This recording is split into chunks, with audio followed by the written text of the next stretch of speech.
Manav Rachna presents New Age Parenting. Conflicts are there. We need to understand each heartbreak, each rejection will actually create scar in the personality of the child for life. And as a parent, if my old belief system, my old way of counseling and restriction is not working, I'll have to deal with these new age kids in a different way.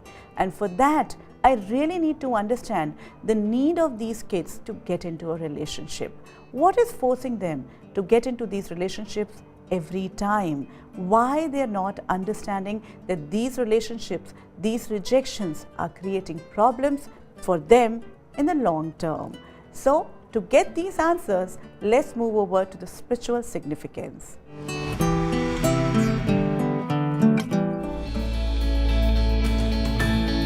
Whenever we move towards another human being, we look for something which we don't have, or sometimes we have something very similar which we want to share. People with whom we want to share become our friends, where we are at equal footings. And there is a comfort level, but people from whom we expect or are our opposites. We fall in love, and as subconsciously we are looking something from them, which we don't have, we become obsessed. In the beginning, we are very giving because we know the other person has something which fills us. But gradually, we are in a constant fear that the other person will leave. Without realizing that maybe we have already gained what we needed. And now there is no need to fear and obsession, but these are the misgivings of falling in love. Time has come to realize the spiritual understanding of rising in love, sharing the similar thoughts and being on the same path. As an adult, as a parent, in fact, a lot of us didn't know what is the real meaning of falling in love or making friends. These two differences, when seen spiritually, can actually give us a clear picture of why we get attracted to a particular person. Once we understand as an adult these symbiosis, these relationships, it will be easier for us to handle our children and their heartbreaks. One thing which is very important is we'll have to be open that yes, they can be in a relationship and there is nothing wrong. It is not because of the physical attraction they are getting into a relationship. They have a need to be accepted and be loved. So if we can't fulfill, if someone else is fulfilling it, we'll have to check how we can change. Mapping the conflict with these new belief systems will help us help our children. So let's move over to mapping the conflict. Mapping the conflicts, teenage relationships.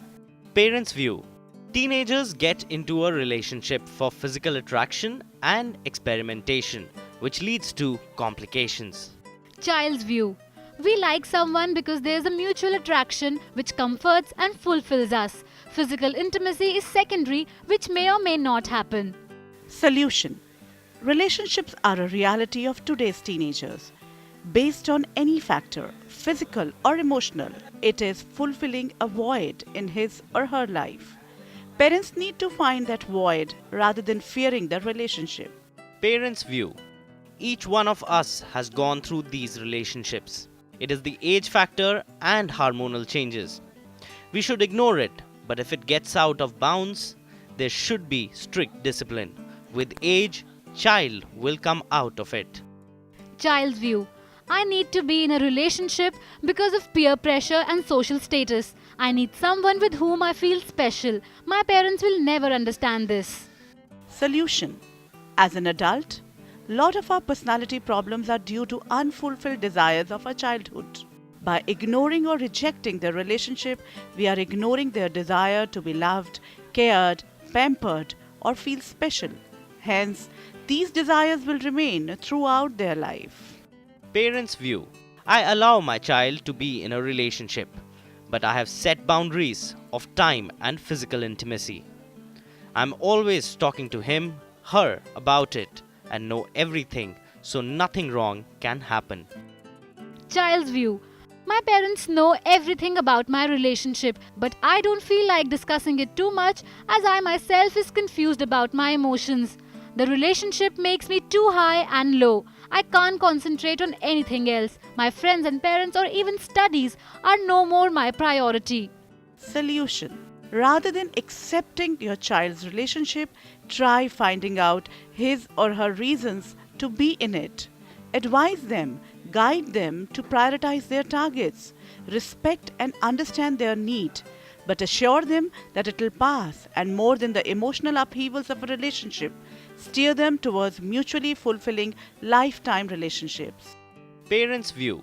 These teenage relationships are a passing phase, and these children have no commitment levels. There's no need to give too much importance to these relationships.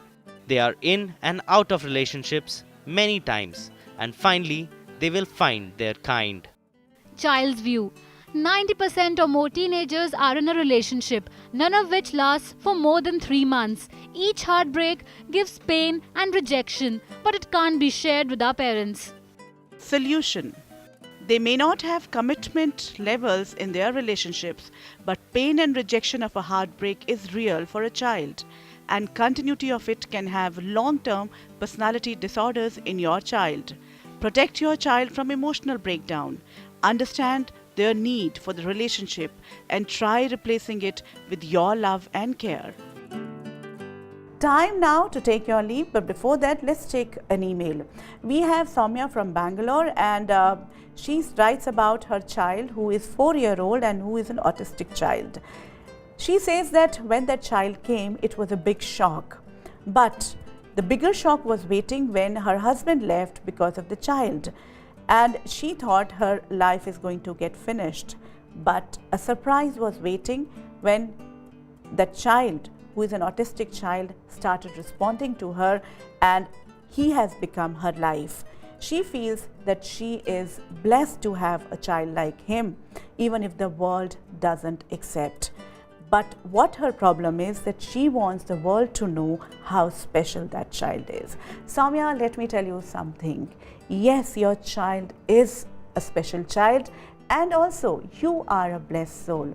Even if your husband has left you, you're able to cope with this kind of these kind of circumstances because somewhere you called for it, and all these autistic children are somewhere special children. Why? Because even if they're not speaking, even if they're not connecting with the world, they are working differently. They are vibrating, their frequencies are different, and these are the new age kids.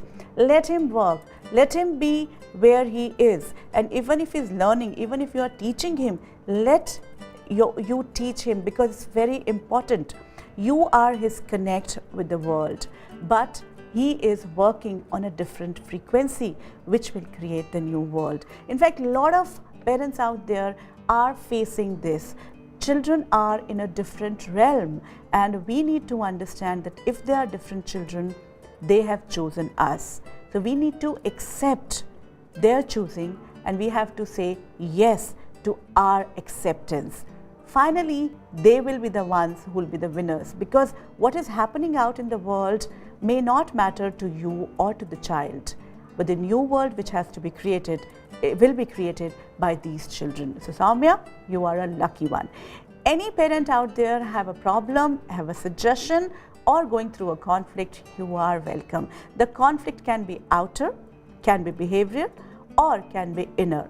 All the conflicts, if they are there, solutions are there. Till the time we meet again, enjoy parenting.